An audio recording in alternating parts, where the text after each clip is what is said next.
5 good minutes in the clubhouse.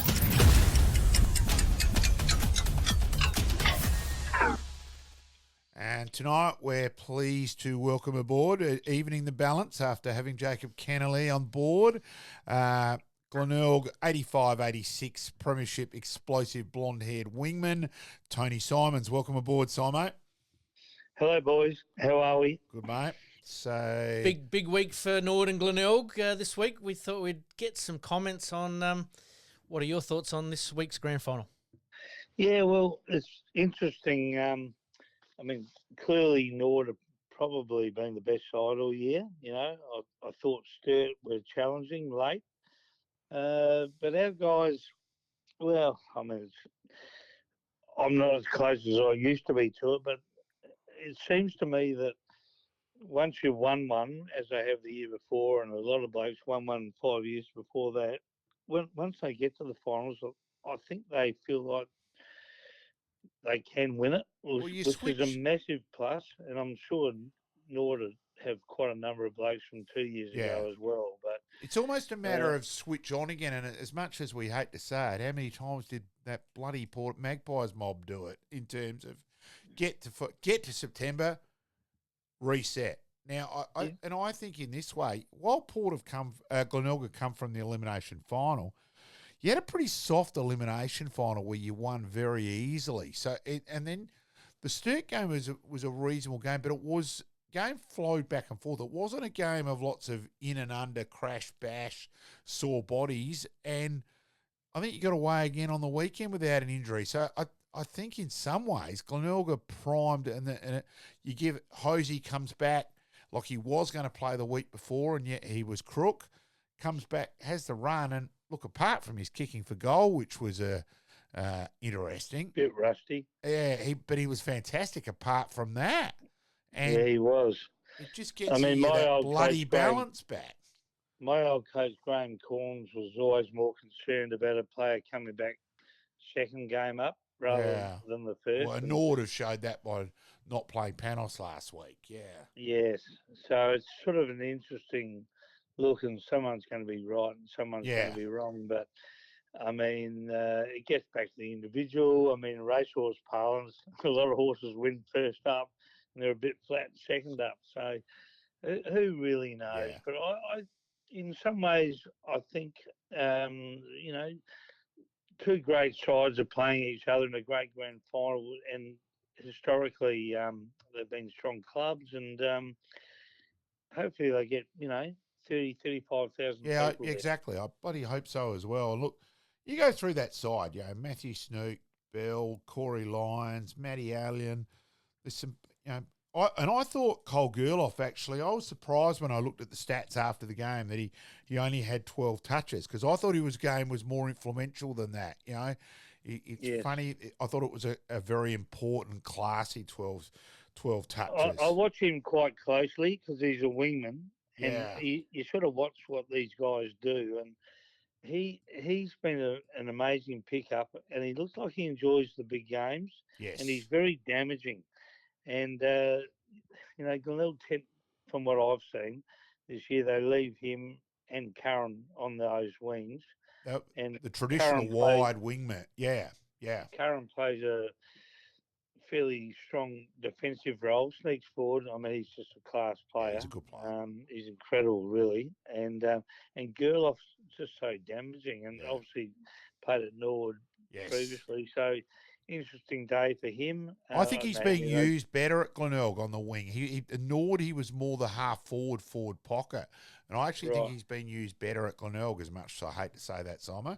He was fantastic. Well, he was fantastic last year in the grand final. Yeah. Gerloff, he was so damaging.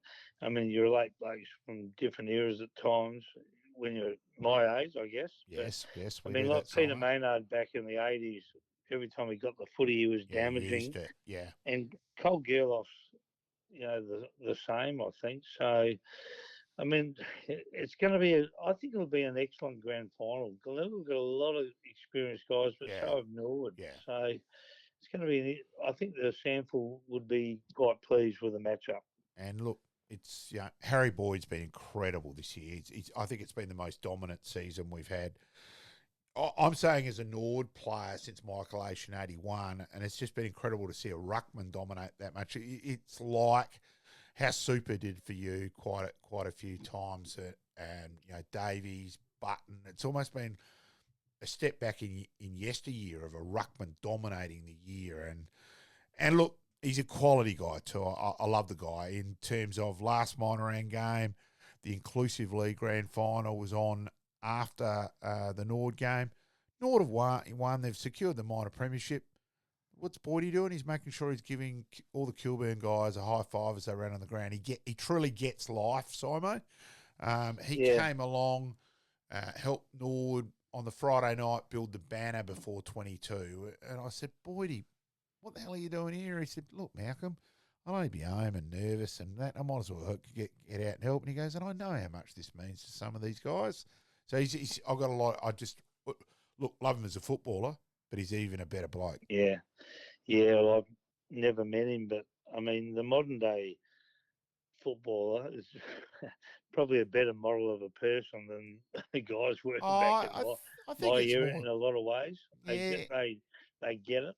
And Yeah, I know what you mean. I think it's more, it's just different. Lifestyles change where, you and I, we caught up on the Saturday night at Sam's and then the Sunday night at the Bay Disco. And, as we know, you knew everything what had happened in all 5 league games. And any crap which had happened had been sorted out by the Sunday night down the Bay Disco. And it was over and done with and we moved on. It was just a different era. And look, I know it's where yesteryear, Simo, but I love that era where you knew everyone, even as a non-player, walk up, g'day Malcolm, what did Nord do today? Rah, rah, rah, and away we went. And it was a tradition, and it was almost like if someone wasn't at one of those 2 spots on the Saturday night, you'd put out a missing persons report. Well, I can't put. Well, there wouldn't have been too many missing reports from me because I was there most of the time. Exactly. You were consistent. Which is not great, but no, you got an A. You got an A plus on for attendance, Simo. Yes. Interestingly, I thought our rucks got done last week fairly convincingly. I thought by Centrals, and I thought Glenelg got belted out of the middle last week. I don't know what the stats say. I thought Centrals were good in that way, and to Centrals' credit, in the minor round, Boyd absolutely destroyed, and they set up differently, and they actually nullified Nord in the second semi in that way. So, huge credit to Paul Thomas, and really, Centrals just lacked a couple of guys to kick. I suppose you can look at it both ways, really. I mean, Glenelg, as I said, I thought we got thrashed in the middle last week. And surprisingly, we never got too far behind. In fact, we were in front most of the day. Yeah, exactly. Which you could say that's a very, very good sign. And I remember thinking if we can break even in the last quarter last week in the middle, that would probably win. Yeah, and that's, from my point of view, what happened. I haven't looked at the stats, as I said. But so that's an interesting situation this week, because obviously Boyd's one of the best players in the comp and very damaging. But at the end of the day, Glenelg probably I feel like we've got a very strong forward line, but our defence with Max Proud, I mean, Proud's a good player. Jeez. If he's better than a good player, mate. He's a leader of men. Yeah. Who sets standards, and if you know his family like I do, they don't take too kindly to run on second, and he just leads from the front. That bloke, and I mean it's quite interesting. We've got 3 well-known tall forwards with Reynolds and Hosey and McBean, but Maxie Proud just leads from the front, and we've got a few kids back there who. And the important thing is that probably for both sides, really, is that they all believe in themselves, because they've Norwood won one a couple of years ago, Glenelg won last year, and a few of them won 5 years before that. And I mean, it's just quite an interesting. Can you do us one favour, Simo? Can you make sure Liam McBean doesn't bring his own whistle again? Jeez. He got a couple again on Sunday. Oh, my goodness. A bit lucky, you think? Yeah, just a tad. I want to see guys compete. Go for the ball. Well, I thought there was you've probably got to look at just both a bit too much sides of it technical. now, Yeah, because no, Central's got one in ruck. unfortunately, as you know, 6'8" blokes are still 6'8" in the last quarter. Yeah. And blokes start grabbing them by the Guernsey. And these days, the free umpires, they get caught, unfortunately, which is not always. I mean, to my way of thinking, they pay a lot of free kicks now that years ago wouldn't have been paid. And I don't think they need to be paid. No, and that was my thought. That was my bit Sunday. The umpires want to be part of the game. Yeah. No, I agree.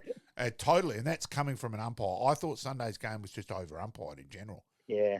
I didn't really think it. But, Central's guys are going Troppo. And like Paul Thomas then asked me afterwards, what did I think? And I said, look, I thought you guys were unlucky and were on the worst end of it to some extent. But I just thought more the point was it was over umpired. Yep. Well, I disagree. I think most football people would prefer to let the game go. Yep. And we all know we all get away with it occasionally, grabbing someone by the Guernsey or whatever it may be. I just think let the game go. Was that the lead number 59 last week for Centrals? Is that it's time. Is that the son of and the grandson of? It's Jamie's. I want to get this right. I've been told it's his half brother, so I've just got to double check there a bit because he's taller than Jamie. Yeah, he's certainly a lot taller than Jamie. Yeah. He's a very good footballer, and beautiful left foot kick, and he wore number 59. Yeah. So I thought same it's thing got to be Jamie's. I thought maybe grandson, but regardless, he's a great footballer, and they're a great football family. Massive, great family, and that's why he wears the 59. Yeah, right. Which I think's great.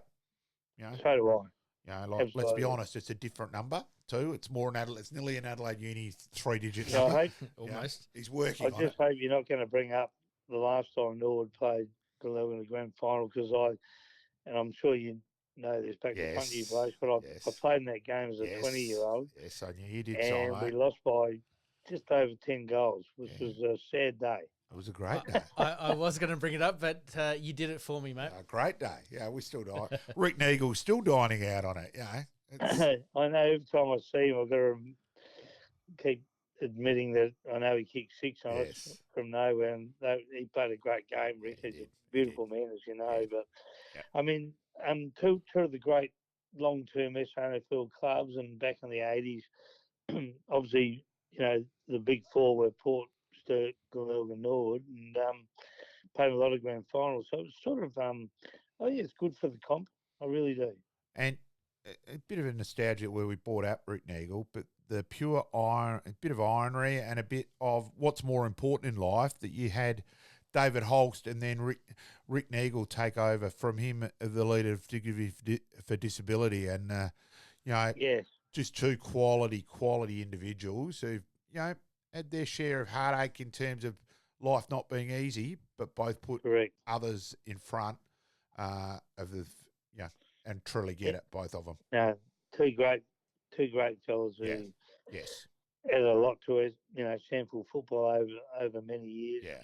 I think Holsty played 190 games, and he's in Glenelg's Hall of Fame. And not sure how many Rick played, but all I do know is he bloody kicked 6 against us in 1982. It still hurts.